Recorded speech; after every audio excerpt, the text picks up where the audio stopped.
Copy copy और copy. इस anime को सब यही कह रहे हैं, पर मैं ऐसा नहीं मानता। कहते हैं नकल करने के लिए भी अकल चाहिए, और इस एनीमे में वो चीज अच्छे से की गई है। मैं बात कर रहा हूँ विस्टोरिया वॉन्ड एंड सोर्ड की। तो फिर देर किस बात की, तैयार हो जाओ एक और एनीमे रिव्यू के लिए। विस्टोरिया वॉन्ड एंड सोर्ड की कहानी एक वर्ल्ड में सेट है जहाँ मैजिक और सोर्ड्स का राज है। हमें पहले एपिसोड में ही समझ आ जाता है कि मैजिक को ज्यादा रिस्पेक्ट दी जाती है। जब अपना प्रोटैगनिस्ट विल सरफोर्ड मैजिक यूज नहीं कर पाता तो उसका मजाक बनाया जाता है। इसको देखकर कहीं ना कहीं हमें ब्लैक क्लोवर एनीमे की याद आती है। विल उन मजबूत कैरेक्टर्स में से एक है जो गिव अप नहीं करते चाहे कुछ भी हो जाए। इस बात से मैजिक एकेडमी में बहुत सारे लोग उससे चिढ़ते हैं, और सबसे ज्यादा तो प्रोफेसर एडवर्ड। जानता हूँ ये देखकर तुम्हें हैरी पॉटर में प्रोफेसर स्नेप और हैरी याद आ गए होंगे। प्रोफेसर एडवर्ड हमेशा विल को क्रिटिसाइज करते हैं उसके मैजिक यूज ना कर पाने की वजह से, एंड उसके ऊपर से विल का सपना होता है माजिया वेंडर बनने का, जो टॉप क्लास मेजिस होते हैं। पर माजिया वेंडर बनने के लिए जादू तो आना चाहिए। फिर भी विल अपनी फिजिकल स्ट्रेंथ और दिमाग के बलबूते पर अकेडमी में टिका रहता है। फिर एक दिन प्रोफेसर एडवर्ड सरफेन विल का टेस्ट लेते हैं जिसमें उसको जलील करते हैं, पर विल फिर भी हार नहीं मानता। तो एडवर्ड क्यूरियस होकर पूछता है आखिर ऐसा क्या है जो उसको माजिया वेंडर बनने के लिए मोटिवेट कर रहा है, वो भी इस हद तक। तो वो बताता है कि उसने अपने बचपन की दोस्त अल्फारिया से वादा किया था कि दोनों माजिया वेंडर बनेंगे। अल्फारिया तो अपने टैलेंट की वजह से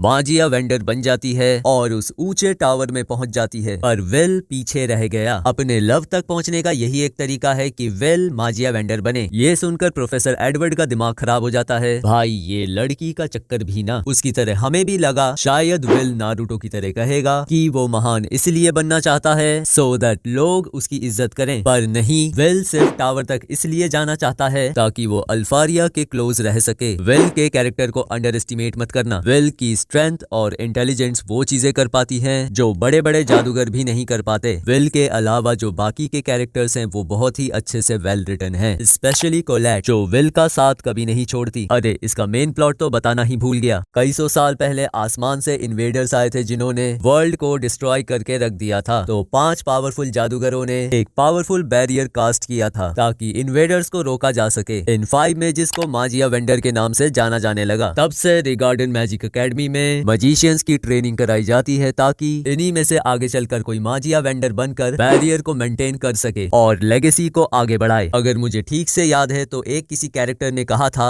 कि उनके पास बहुत कम समय बचा है, विच इंडिकेट्स कि डार्क फोर्सेस दोबारा बहुत जल्द आने वाले हैं। नाउ लेट्स नो कि ये एनीमे किनको देखना चाहिए। जिसे एक्शन और फैंटेसी जॉनरास पसंद हैं वो जरूर इसकी वर्ल्ड बिल्डिंग और कैरेक्टर डेवलपमेंट को एंजॉय जरूर करेंगे। अगर तुम्हें Harry Potter, Naruto, black clover इस टाइप की सीरीज पसंद है तो ये बिल्कुल तुम्हारे लिए है। और ये बिल्कुल सच है that this anime is better than black clover. इसका एनिमेशन टॉप नॉच है, एक्शन सीन्स स्मूथ हैं और मैजिक स्पेल्स को शोकेस करने का तरीका इंप्रेसिव है। ब्राइट कलर्स और डिटेल्ड बैकग्राउंड इस वर्ल्ड को और भी जानदार बना देते हैं। इस एनीमे का पहला सीजन अभी कुछ टाइम पहले खत्म हुआ है और हिंदी ऑडियंस के लिए अच्छी बात यह है कि इसका हिंदी डब अवेलेबल है। अगर तुम बहुत लो फील कर रहे हो और मोटिवेशन की जरूरत है तो यही सही टाइम है इसको देखने का। सो ये था रिव्यू विस्टोरिया वॉन्ड एंड सोर्ड का। I hope you enjoyed the review. ऐसे और भी एनीमे रिलेटेड कंटेंट के लिए चैनल को सब्सक्राइब कर देना, और वीडियो अच्छी लगी हो तो लाइक और शेयर भी कर देना। तो मिलते हैं नेक्स्ट एपिसोड में, तब तक कीप स्माइलिंग और कीप वॉचिंग एनीमे।